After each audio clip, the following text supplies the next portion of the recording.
mic check, good check.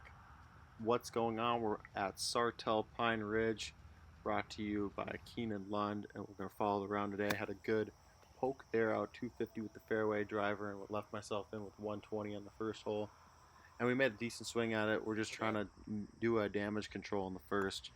And here, I had gotten a read from Tori's putt how slow it was. I think, actually, no, that isn't even true. He was chipping. This is a different hole that I got to read. Anyway, we started off with a big par. Oh, and the score didn't come up. That's perfect. Anyway, the title text here was supposed to say even. But we pick up to number 2, hole number 2, about 165, and I hit a nice little 8-iron it was, just 10 feet past the hole. That's exactly what I wanted to hit. And then this was a good putt. I read it wrong now. This will be kind of a theme for the day, and we'll add in on it later, but that was a pretty easy par. So start off the day, pretty nice, par. And here, if you could only hear how pure this drive was, I absolutely crushed it. And that was kind of the issue with this drive because it's about 300 to the water, and I just crushed it, and I got very lucky, very lucky that I didn't reach that creek. But a little unlucky because I didn't have really a shot at the green at this par 5.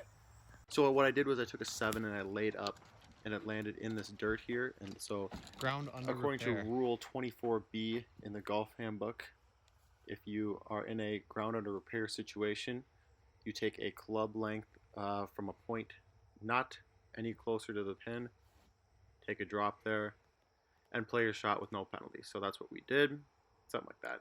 Obviously not the right rule, but this is my third into this par 5, and I remember I had a tough sticky lie that I kind of just tried to power through, and it ended up being okay.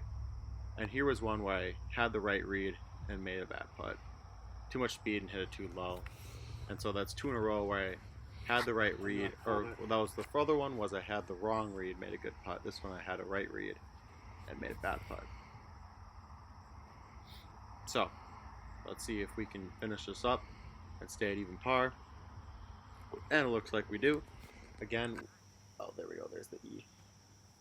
Do a lot of work putting these letters in to follow the scores. Hopefully they stay at letters or dashes for the rest of the round, but that will be told by time. And the tracers here, I don't know, I think it's Tori filming too long because they end up a lot shorter than where the ball goes. Like right there, it ended up the 150 stake. So just keep in mind that they don't go. The traces are used for generally just showing you kind of the vicinity of where the ball ends up. That's the only reason. So this par 5 didn't really do very good. Again, I hit a great putt, but made a bad read.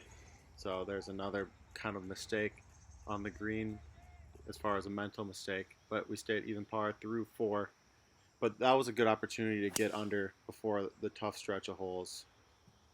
Failed to capitalize on that. But it worked out okay because I absolutely smothered this drive right down the middle. Excellent camera work by Tori here. I was about 107-ish out, a little further than 105.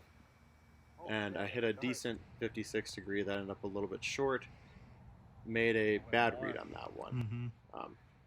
Pretty decent putt. But again, another like kind of 15-footer that didn't go for me. And it would have been nice to get, well, up to that point, it would have been nice to get like a 10 to 15 footer, one of those to fall. But I was either making bad putts or I was making bad reads. And it would have been nice to like make a bad read and make a bad putt and have it accidentally go in. But that wasn't the case for that up to that point. So we're left here with a like little 5-footer to clean up par, get the job done. And unfortunately, this clip got lost. It was the next tee off. I don't know what happens. Like I have it in my inventory and then I put it into the bottom screen on iMovie and it just disappears. And I then try to import it back in. Doesn't work. So I chunked that one underneath the tree. Don't want to talk about it that much because that kind of screwed up the round completely. It wasn't even that hard of a shot. All I had to do was catch the ball clean and I didn't. And then there, I missed it. made a terrible putt. Had the read perfectly and I just pulled it with too much speed. That was really unfortunate. When you know you have the right read, you just don't hit the putt right. We hole up to hole 8, 1 over. It's about 135-ish. 11 yard par 3. Not too tough. Ended up coming up a little short and then hitting the outside of the hole with a ball that was sent on the Indy 500 racetrack. Zoom. Anyway, this ball was dead slice Bubba Watson style, except way in the trees.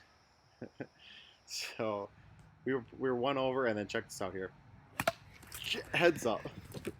So we were one over, looking to beat my record here at Sartell, but it's not looking great. I have to go up and down for par. And again, this one I don't find. It was right underneath a tree, and I had to look at it, but I just kind of blocked it out to the right. So you'll see here, this is where I ended up after that shot, after I hit the tree. So this would be my fourth.